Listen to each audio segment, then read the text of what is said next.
bismillaahi raxmaani raxiim soo dhawaada saaxiibayaal meel kastoo aad joogtaan ku soo dhawaada barnaamijka falanqaynta caalamka qodobada qaybtan aan kugula wadaagi doono waxaa ka mid ah madaxweyne Trump waxa uu meel mariyay qorshe kale oo la doonayo in lagu soo gabagabeeyo dagaalka Ukraine dhinaca kalena wuxuu saxiixay qorshaha Venezuela la doonayo in lagu weeraro ama weeraro qorsheysan looga fulinayo waxa uu soo hadal qaaday arrinta Suudaan wuxuu yiri qorshahaba iiguma jirin inaan arrinta Suudaan farageliyo oo waxaan doonayaa inay isku baaba'aan laakiin hadda Maxamed bin Salman ayaa arrimahaasi igala hadlay waa maxay tallaabada uu qaadayo madaxweyne Donald Trump maadaama uu sheegay in arrinta Suudaan uu ilgaar ahaaneed u yeelan doono xuutiyiinta dalka Yemen sidee ayay kaga jawaabi doonaan qorshaha Mareykanka uu doonayo in qumbulad kale uu dhexda ka dhiga reer Yemen Yemen suuragal ma tahay inay ciidan ay u dirto magaalada Gaza ciidankaasi maxay Gaza ka qabanayaan xitaa hadii la ogolaado in halkaasi loo diro arrintan si gaar ahaaneed ayaan u falanqayn doonaa insha Allah taala waxaan kaloo aan kula wadaagi doonaa wararka ku saabsan Suudaan dagaal adag ayaa mar kale ka dhacaya dagaalkaas oo u dhaxeeya ciidanka dacmu sariic iyo sidoo kale ciidanka militariga ee dawladda Suudaan xaaladu sida ay tahay iyo wararkii ugu dambeeyay xasuuq ay diyaaradaha dagaalka Israa'iil ay ka geysteen gudaha magaalada Gaza iyo sida arrintaasi looga jawaabay waxaan sidoo kale aan kula wadaagi doonaa wararkii ugu dambeeyay guud ahaan gobolka Bariga Dhexe iyo waxyaabaha ka soo kordhay heshiisyada ay gaareen madaxweyne Trump iyo Maxamed bin Salman dhaxal sugaha boqortooyada Sacuudiga qodobo kale oo muhiim ah ayaa raaci doona oo ku saabsan diyaaradii kumaad oo hubsida oo ka degtay magaalada Tel Aviv marka la isku soo noqdo wanaagsan daawadayaal waxaan ku hormari doonaa macluumaadka ku saabsan madaxweynaha dawladda Mareykanka kadib qoraal uu soo dhigay bartiisa Truth Social Media la yiraahdo waxa uu yiri waxaan la kulmayaa ninka lagu magacaabo Zahran Mahmadani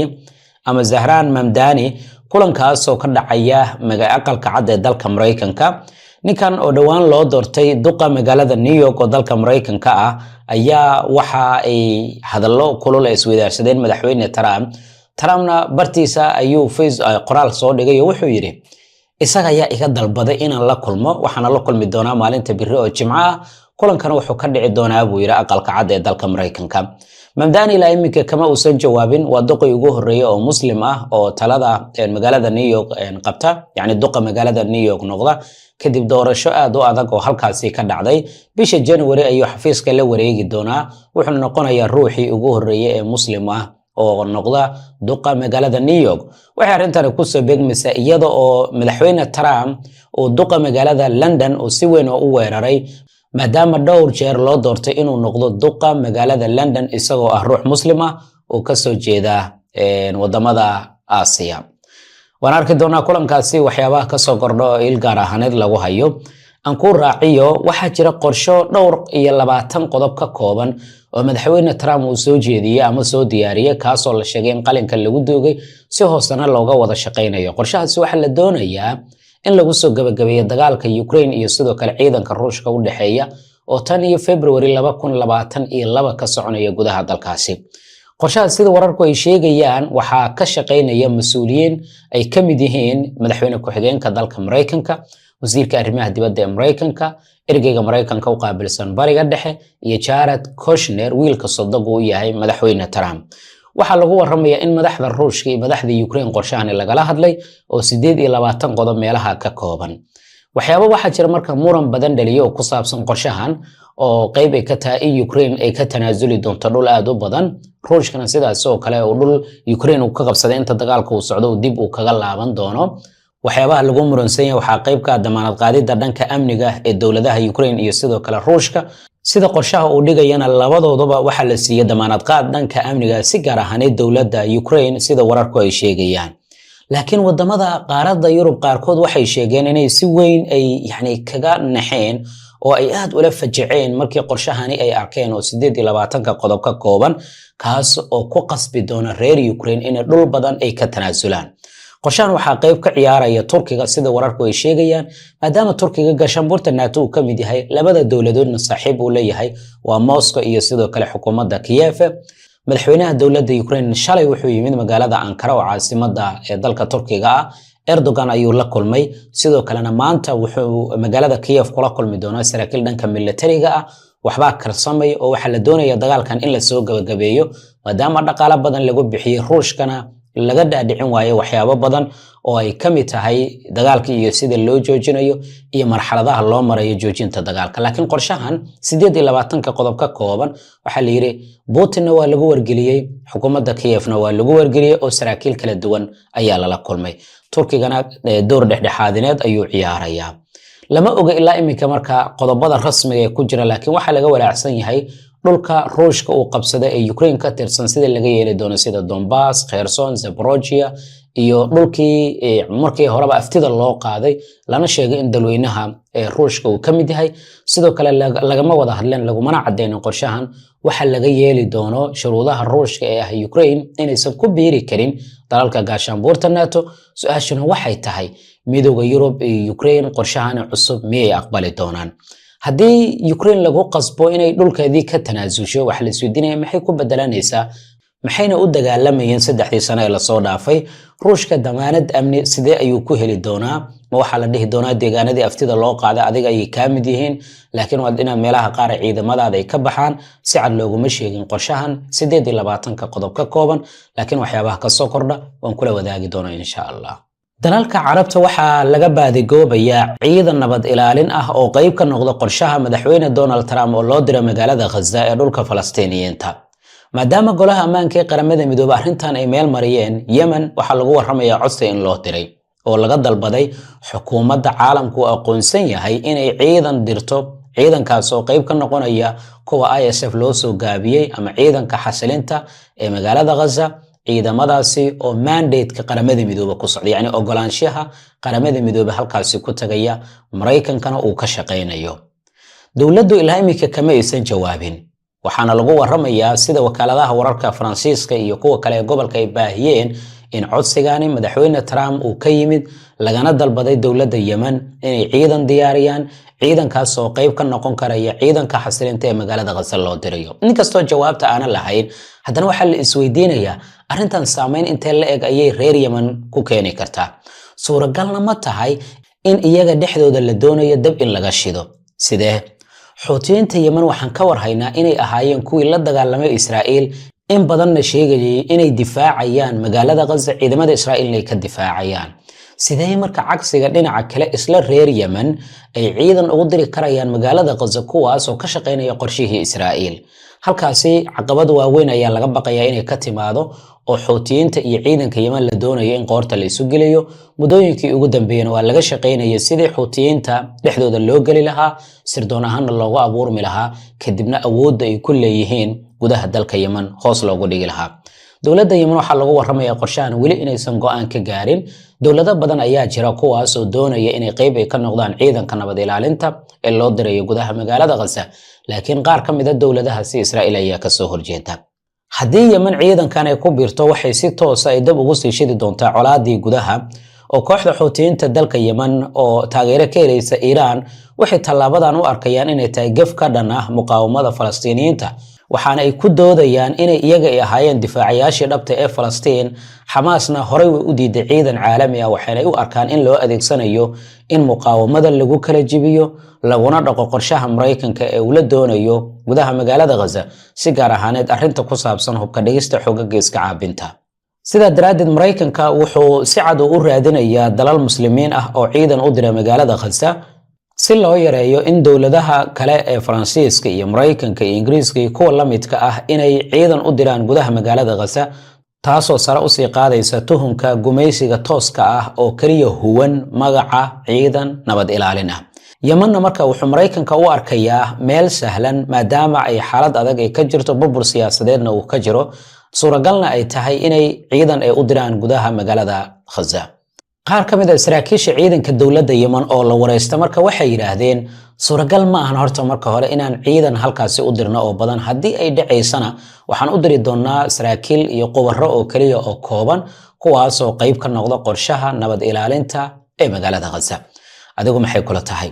dhinaca kalena waxaa soo baxaya in diyaaradihii ugu badnaa oo diyaarado dagaal ah oo hub sida ay gaareen magaalada Tel Aviv oo caasimadda Israa'iil ah 24 saac la soo dhaafay. diyaarado badan ayaa la diiwaan geliyay inay halkaasi ay tageen. maanta oo kaliya waxaa la sheegay in 2 diyaaradood ay tageen, taasoo ka dhigan diyaaradii kumaad oo si toos ah u tagta magaalada Tel Aviv. tan iyo Oktoobar 2023 markii dagaalka uu bilowday diyaaradahaasi oo dhammaantood hubsida taageerayana Israa'iil. Aragtidaada nala wadaag wad mahadsan tahay. Dagaal adag ayaa waxa uu ka soconaya dhanka waqooyi gobolka Kordofan oo dalka Suudaan ah. Dagaaladii ugu dambeeyay waxa ay sababeen in dad badan ay dhintaan, kuwa kale ay dhaawacmaan, dad badanna ay barakacaan. Ciidanka dacmo sariic fariisimo ay lahaayeen ayaa la sheegay in weerar gaadma ah lagu qaaday. Hadda xaaladdu waxay u muuqanaysaa dhinaca kale inay isku rogayso. Madaxweynaha dowladda Mareykanka ayaa waxa uu sheegay in uu ku soo biiri doono xal u raadinta dagaalka ka soconaya gudaha dalka Suudaan, oo wuxuu yiri Suudaan dana qorshaha iguma jirin, laakiin hadda waan ku sagaalaysanaya oo dagaalkii sagaalaad ayaan soo gabagabeeyay ayaan ka dhigaya. Maxaa yeelay buu yiri Maxamed bin Salmaan ayaa igu cadaadiyay oo dhinaca kale iga tusay wax walba, waxaana haddii wixii ka dambeeyay aan dadaal badan ku bixinaynaa sidii dagaalka dalka Suudaan loo soo gabagabeyn lahaa. Sidoo kale waxa uu yiri dagaalka Suudaan ka soconaya tan iyo markii bin Salmaan aan wada hadalnay 30 daqiiqo gudahood markii ugu horeysay oo codsigaas uu soo gaarayba waan ka howlgalay buu yiri, waxaana la bilaabay sidii Suudaan ilgaar ahaaneed loogu yeelan lahaa dagaalkana loo soo gabagabeyn lahaa. Mukula tahay in Mareykanka Suudaan uu ka maqan yahay markaad deegto dagaalka adag ee uu kula jiro Ruushka inuu saldhig uu ka helo gudaha dalkaasi Suudaan, maadaama badda Suudaan ay kulaasho Ruushkana uu doonayo halkaasi saldhig inuu ka sameesto. Aragtidaadana la wadaag. Madaxweyne Trump wuxuu yiri waxaan soo afjaray ilaa 8 dagaal. Suudaan qorshaha kuma aysan jirin, laakiin Amiir Maxamed bin Salmaan ayaa wuxuu iiga dhigay mid arrintaasi dan uu ka leeyahay. 30 daqiiqo gudahoodna markii ugu codsaday waxaan bilaabay ka shaqaynta ayuu yiri. Hadalka marka wuxuu muujinayaa in Sacuudiga cadaadis diblomaasiyadeed uu ku saaray Washington in colaadda ay soo wajahdo ama colaadda Suudaan ay ka hadasho, taas oo ugu yaraan keeni karaysa in cunaqabatayn lagu soo rogo ciidanka dacmo sariic, dowladaha kalena lagula xisaabtan. Laakiin waxa la isweydiinayaa Imaaraadka Carabta oo dacmo sariic lagu eedeeyay inay taageerayaan Mareykanka, isagoo dhanka Sacuudiga ka soo jeesanaya ama ka soo safanaya suuragal ma tahay inuu la dagaalamo iyadoo la og yahay maalgelinta Imaaraadka dhankooda ay ku sameynayaan gudaha Washington. Sacuudiga wuxuu doonayaa in la soo gabagabeeyo colaadda dalkaasi sabab la xiriirta biyaha badda cas iyo saameynta mustaqbalka arrintan ay ku yeelan karto Sacuudiga. Riyaad waxa kale oo ay doonaysaa door hogaamineed oo dhanka gobolka ah, iyaga oo muujinaya inay xal u keeni karayaan dhibaatooyinka ka jira dalalka muslimiinta, iyagoo tusaale u soo qaadanaya magaalada Gaza maadaama bin Salmaan aad loogu amaanay doorka uu ku lahaa dagaalka Gaza iyo sidii loo soo gabagabeyn lahaa. Sidoo kale Sacuudiga wuxuu doonayaa inuu ka hortago faragelinta dheeriga ah ee Imaaraadka Carabta, Israa'iil iyo quwado kale oo doonaya in saameyn ay ku yeeshaan gudaha dalkaasi Suudaan. Trump marna si weyn uma uusan soo hadal qaadin colaadda dalka Suudaan, isagoo diiradda saaray Ukraine iyo sidoo kale Gaza si uu u dhiso qorshe uu ku tilmaami karayo inuu ku guuleysto abaalmarinta Nobel Peace Prize-ka loo yaqaano. Wuxuu doonayaa inuu ballaariyo gulihiisa diblomaasiyadeed oo ku faani karayo. Wuxuu doonayaa inuu kasbado taageero carbeed iyo maalgelin aad u xoogan. Sidoo kale wuxuu doonayaa in uu ka duwanaado madaxweynihii isaga ka horreeyay Joe Biden marka la eego sida uu u dayacay qaaradda Afrika. Sidoo kale dagaalka Suudaan waxaa lagu waramayaa hadda inuu aad u sii xoogaystay, 12 milyan oo ruux inay barakac ay ku jiraan, burbur xoogan oo ku yimid magaalada Khartoum iyo magaalooyin kale. Dagaalkuna uu ku baahay Kordofan, Darfur iyo sidoo kale bariga dalka Suudaan. Dagaalkaas oo sababay dad badan inay dhintaan, kuwa kalena ay barakacaan. Waxaa la isweydiinayaa marka madaxweyne Trump haddii uu doonayo inuu joojiyo dagaalada, muxuu weerarka ugu qaadayaa Venezuela una meelmariyay qorsho ay ciidanka sirdoonka Mareykanka howlgalla qorshaysan ay kaga fulin karayaan gudaha dalkaasi Venezuela. Aragtidaada nala wadaag waad mahadsan tahay. Xoogagga iska caabinta ee Xamaas waxay ku eedeeyeen ra'iisul wasaare Netanyahu inuu doonayo inuu mar kale dib u bilaabo xasuuqii dadka shacabka ahaa iyo dagaalka guud ee magaalada Gaza, maadaama saacadii la soo dhaafay ee Israa'iil duqeyn xoogan ay ku dishay dad badan oo shacab ahaa oo 20 gaaraya, kuwaas oo dhismayaal dad soo barakacay ay deganaayeen ku sugnaa. Waxay xoogaggu cambaareen xasuuqa ka dhacay dhanka iyo Khan Younis, waxayna dhexdhexaadiyaasha ugu baaqeen in arrimahan ay soo farageliyaan maadaama Israa'iil dhibaato xoogan ay weli ku hayso dadka shacabka ah. Khan Younis waxa la bartilmaameedsaday goobo dad rayid ay deganaayeen in ka badan 28 ruux ayaa la diiwaan geliyay inay ku shahiideen duqeyntii ugu dambeysay. Xoogaggu waxa kale oo ka soo horjeesteen in ciidamada Israa'iil ay rasaas ku fureen xubno xoogagga ka tirsanaa oo u soo dhawaaday xariiqintooda oo ah marmarsiya ugu horeeyay ciidamada Israa'iil ay adeegsanayaan tan iyo markii heshiiska la gaaray muddo 40 maalin ka hor. dhinaca kalena Malaysia iyo Ethiopia waxay ku dhawaaqeen inay bilaabeen waji cusub oo dhanka ganacsiga iyo wada shaqaynta ah heshiisna ay gaareen labada dawladood